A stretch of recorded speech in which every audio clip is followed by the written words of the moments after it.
नारायण नारायण नारायण नारायण। कृष्णाय वासुदेवाय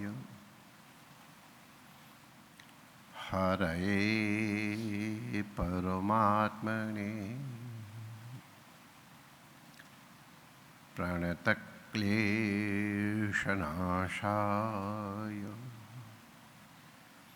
श्रीगोविन्दाय नमो नमः।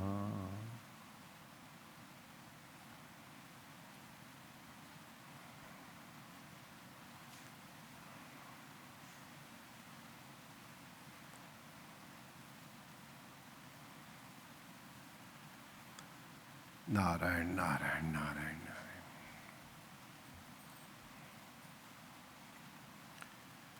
हमारे शास्त्रों में नाना प्रकार के यज्ञों का वर्णन है। ये आर्ष परंपरा है।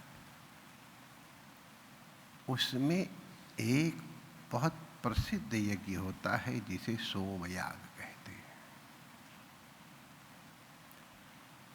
सोमयाग 1 दिन का, 15 दिन का और 1 वर्ष का भी होता है।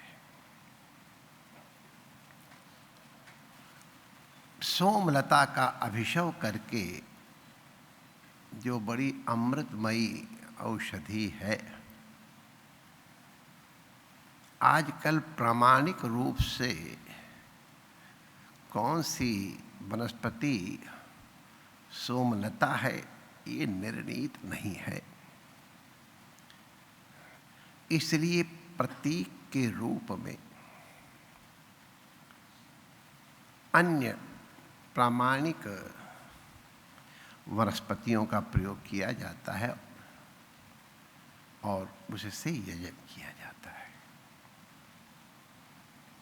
जो पूरे वर्ष का याग होता है सत्र याग, उसके चरम दिन में यज्ञ वेदी के चारों ओर और उसके चारों कोनों में सामगान की जो 4 विधियां हैं, उद्गाता, अध्वरी आदि, वो सब पृथक पृथक सामगान करते हैं और उसके अनंतर चारों संवेद रूप से सामगान करते हैं। कुछ क्रियाओं के अंतर यज्ञ पत्नियां कलश में जल लेकर के पवित्र आती हैं और उनके भी गान होते हैं और उनमें अमृतत्व है ये भान किया जाता है, भाव किया जाता है। उन सबके मंत्र हैं, प्रत्येक क्रिया मंत्रानुगत है और उस अमृत जल को प्रसिंचन करते हैं। मधुरान्न का सेवन किया जाए। कोई पूछे मधुर क्यों बनाया जा रहा तो बता दिया जाता है, ऐसा वेद में लिखा है कि ये ऋत्विकों के लिए है। और इसके अनंतर फिर धूल करके और उसमें हास परिहास के भी मंत्र निर्दिष्ट हैं 2 के। तो ये एक वर्ष पर्यंत चलने वाले सोमयाग की विधि है।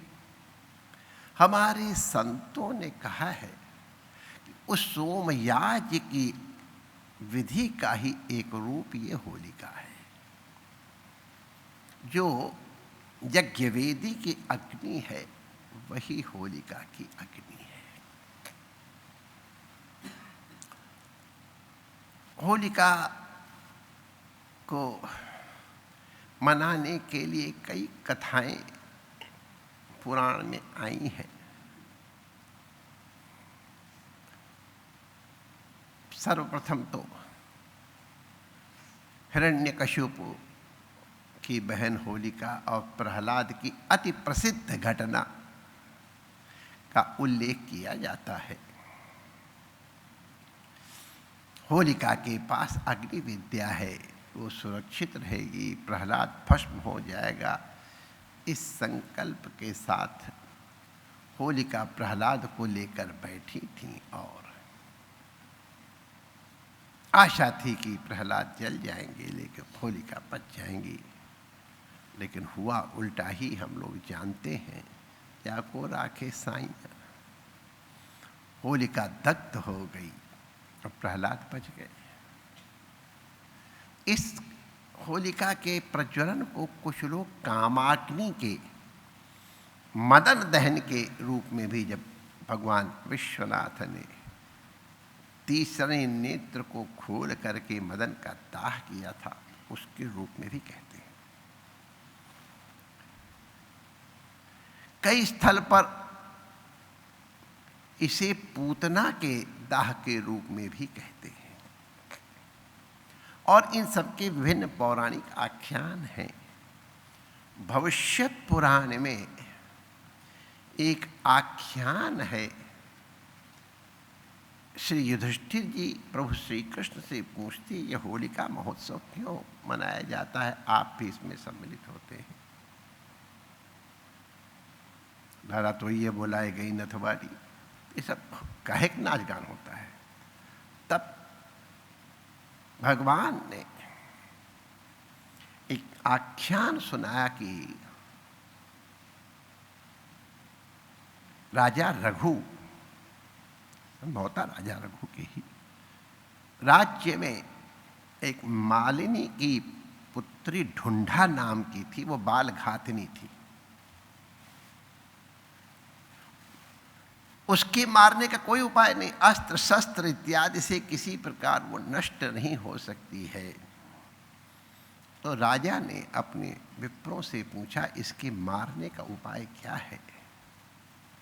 तो उन्होंने कहा, ये खास उल्लास करते हुए बच्चे अगर खेलेंगे कूदेंगे, अग्नि जलाएंगे, रंगारंग करेंगे, तो उनके इस हास्य प्रहास्य से ढूंढा राक्षसी का नाश हो जाएगा।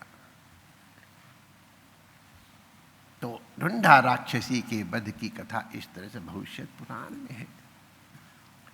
विषाद युक्त व्यक्ति रोग युक्त होता है, प्रसन्न जो होता है, वो रोग से बड़े सुविधा से लड़ सकता है, उसकी फाइटिंग कैपेबिलिटी बढ़ जाती है। धुंडा को जला करके उसकी राख लगाई गई। धुंडा ठूंठ को भी कहते ढूंढ, तो ये सूखा रोग जो होता था उसके निवारण के लिए भी बात है। तो इस तरह के कथानक मिलते हैं। तात्पर्य ये है कि ये आसुरी संपत्ति के ऊपर दैवी संपत्ति के विजय का, आसुरी संपत्ति के ध्वंस होने का और दैवी संपत्ति के विजय का उत्सव है। और विजय का उत्सव मनाया ही जाता है। हमारे जो संकेत कर देते हैं, समझदार लोग जान जाएंगे। होलिका की रात्रि को महारात्रि भी माना जाता है। महारात्रि जो वर्ष में 4 विशिष्ट रात्रि आती है, महारात्रि उनमें से एक है। आज के दिन की हुई साधना बहुत विशिष्ट होती है। विशिष्ट करके तंत्र मंत्र आदि, माने इनको आप तंत्र मंत्र माने किसी अन्य रूप में न ले, कृपा करके ये भी बहुत उत्तम उपाय, तंत्र मंत्र यंत्र, ये भी सात्विक दृष्टि से किए जाने पर सात्विकता का उद्भाव करते हैं, परम लक्ष्य की प्राप्ति कराते हैं। इनका दुरुपयोग होने का, तंत्र मंत्र करने वाले को बड़ा घृणित सा समझा जाता, ऐसा नहीं है। लेकिन ये भी बता दे, जो इस प्रकार का ज्ञाता है उसके लिए अपराध होता। अगर कोई जान गया ये इस विद्या का जानकार है, तो इसका मतलब उसकी साधना में गड़बड़ी है। ये सब चीज़ें गुप्त विद्याएं हैं। आज की रात्रि में उनका भी विशेष रूप से अनुष्ठान किया जाता है। सब हम लोग जानते हैं 15 दिन पूर्व वास्तव में पहले औदुंबर की एक डाल लगाई जाती थी, बड़ा मधुर होता है। औदुंबर की अब काश न मिलती तो लोग फिर सामान्य जो हर जगह मिल जाती है, निरस्त पाद पे दे से एरंडों पे द्रुम आयते, तो हर जगह मिलने वाले एरंड को लगा दिया जाता है और फिर सब जगह से लकड़ी कंडा सब इकट्ठा करके ला के, और आज के दिन उनमें पहले गणपति पूजन पे नवग्रह पूजन, आज षोडश मातृका के पूजन के अनंतर होलिका का पूजन करके उसका दाह किया जाता है। कच्चे सूत के धागे को ले करके अपने दाहिने पैर के अंगूठे से दबा करके और अपने एक हाथ ऊपर तक उसको लेके धागे को तोड़ करके उसको घुमा करके और होलिका में जलाते हैं। शरीर में सरसों के तेल और आटा इत्यादि के माध्यम से उबटन किया जाता था। उबटन के भी जो बचा हुआ होता है उसको प्रज्वलित किया जाता था।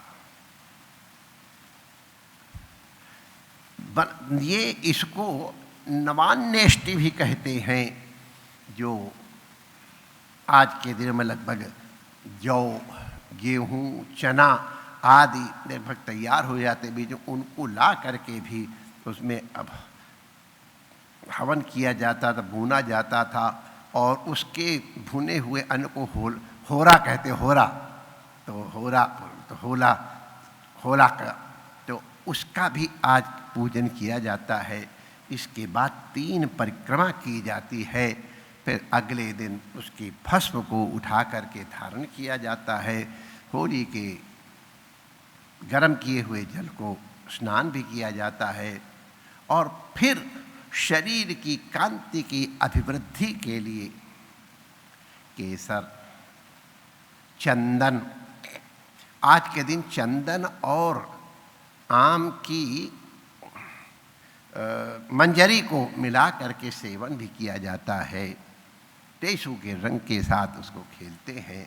ये सब शरीर के कांतिवर्धक हैं। इस समय 2 ऋतुएं आपस में मिलती हैं, इसलिए उनके संरक्षण के लिए भी इसका प्रयोग किया जाता है। ये प्रेम और सौहार्द का महोत्सव है। जो अपने मलिनताएं हैं उनको निवृत्त करके होली में जला दो और शुद्ध पवित्र हो करके परस्पर आनंद की वर्षा करो। ये इसका मूल है। शरीर के भी, अंतर के भी और समाज के भी दोषों का निवारण करके आज के दिन सबके स्पर्श करने का विधान है। स्वपच स्पर्शा, ऐसे करके सब लोग परस्पर गले मिले, कोई ऊंचा नहीं, कोई नीचा नहीं, सब बराबर हैं और सब एक दूसरे को मुंह मीठा करें। अरे होई जो हो गई सो हो गई और आगे हम लोग प्रेम से रहें। और हमारे महाराष्ट्र में कहते हैं गुड़ तिल गुड़ घिया, गोड़ गोड़ बोला तो बढ़िया गुझिया, खाने के बाद मुँह मीठा हो जाके फिर मीठा मीठा बोलना, कड़वा नहीं बोलना, ये उपदेश है। ये संयम का त्योहार है। असंयम नहीं किया जाना चाहिए। प्रेम का त्योहार है। दुष्टता नहीं करनी चाहिए। एक दूसरे के मुंह को लालो लाल करो। कन्हैया के रंग में लाली मेरे लाल की जिद देखूं तित लाल के रूप में, तो ये तुम्हारा मुंह लाल भी होगा। और अगर तुम कीचड़ लगाओगे, काला रंग लगाओगे, अरे हमको बताया गया था महावन में कि वो उन सफाई वाले कहते भैया तुम 2-4 दिन उसमें मत सफाई करना, उस दिन काम आएगी, और वो कीचड़ दूसरे पे लगाते हैं। तो भैया ये तो कर्म का सिद्धांत है। अरे फिजिक्स का भी सिद्धांत है हो, जो तुम करोगे वही उलट के तुमको मिलेगा। दूसरे पे कीचड़ उछालोगे तो आप निश्चित मानो आपको प्रसाद के रूप में कीचड़ ही मिलेगा। किसी का मुंह काला करोगे तो उसका परिणाम भी उसी तरह होगा।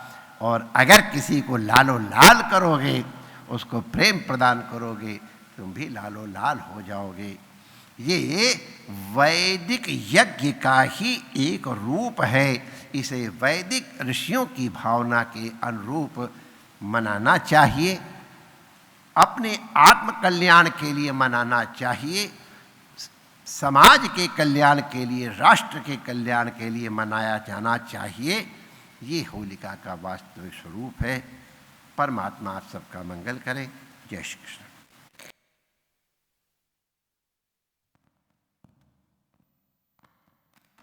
वेदस्वामी परागधर्वण वेद सेवामवधारय। ॐ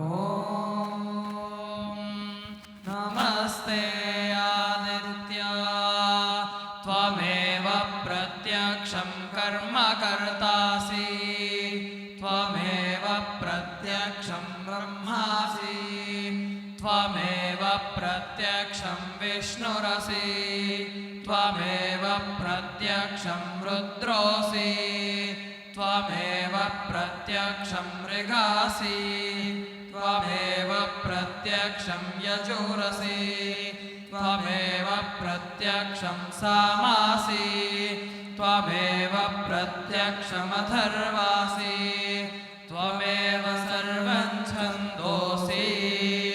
हरिः ॐ स्वस्ति। उपनिषद्वाक्य सेवामवधारय। ॐ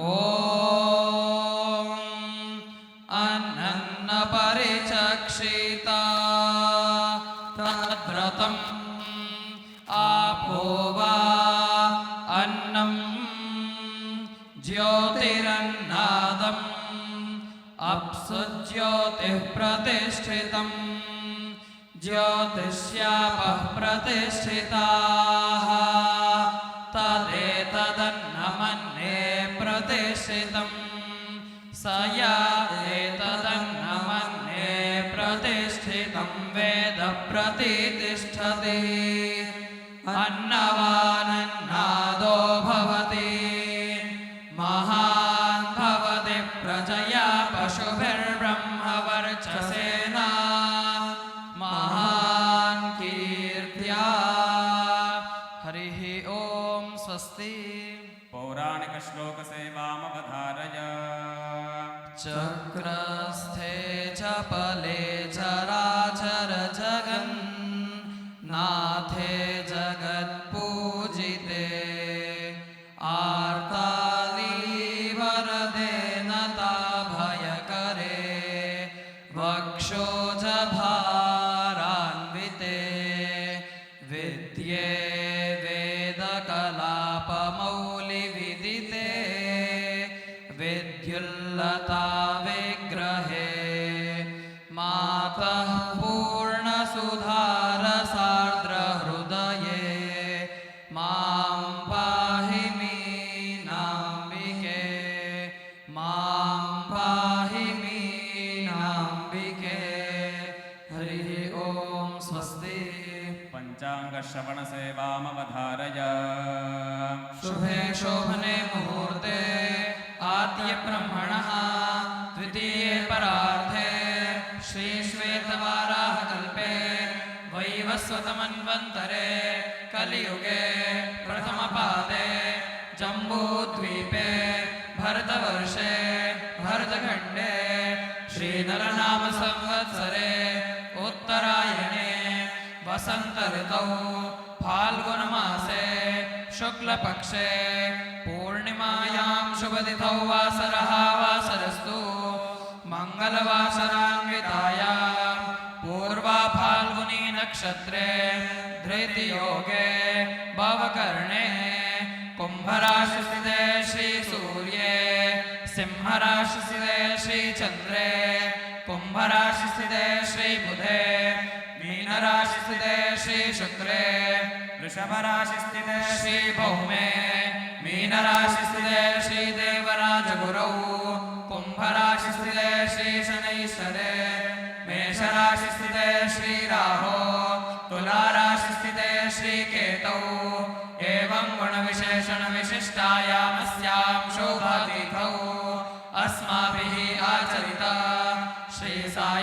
अयोध्या आरार्तिक्य महोत्सवेन श्री यमुना देवी सुप्रीता सुप्रसन्ना वरदा भवतु। स्वस्ति प्रजाभ्यः परिपालयन्तां न्यायेन मार्गेण महीमहीषाः। गोब्राह्मणेभ्यः शुभमस्तु नित्यं लोकाः समस्ताः सुखिनो भवन्तु। काले वर्षद पर्जन्यः पृथिवी शस्यशालिनी देशोऽयं शोभरहितो सज्जनाः सन्तु निर्भयाः। अपुत्राः पुत्रिणः सन्तु पुत्रिणः सन्तु पौत्रिणः अदनाः स्वदनाः सन्तु जीवन्तु शरदशतम्। कायेन वाचा मनसेन्द्रियैर्वा बुद्ध्यात्मना वा प्रकृते स्वभावात् करोमि यद्यत् सकलं परस्मै नारायणायेति समर्पयामि। श्री यमुना मैया की, श्री रमण बिहारी लाल की, श्री ब्रह्मांड बिहारी लाल की, श्री चिंताहरण महादेव की, श्री रमण गुरुदेव भगवान की, श्री रमण रेती धाम की, आज के आनंद की।